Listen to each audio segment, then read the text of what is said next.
కర్నూలు జిల్లా ఆదోని రైల్వే స్టేషన్లో MP Butta Renuka 2 waiting హాల్స్ను ప్రారంభించారు. ఆదోని రైల్వే స్టేషన్లో ప్రయాణికులకు విశ్రాంతి తీసుకోవడానికి ఇబ్బందిగా ఉందని తమ దృష్టికి వచ్చిందని తెలిపారు. దాంతో ఎంపీ నిధుల నుంచి సుమారు 15 లక్షలు కేటాయించామని బుట్టా రేణుక తెలిపారు.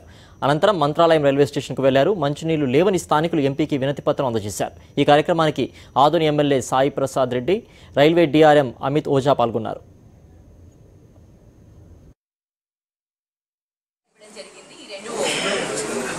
స్టేషన్స్ కి కలిపి మొత్తము 59 బెంచెస్, దాంట్లో కొన్ని ఎస్ఎస్ స్టీల్ బెంచెస్, కొన్ని కుషన్ బెంచెస్.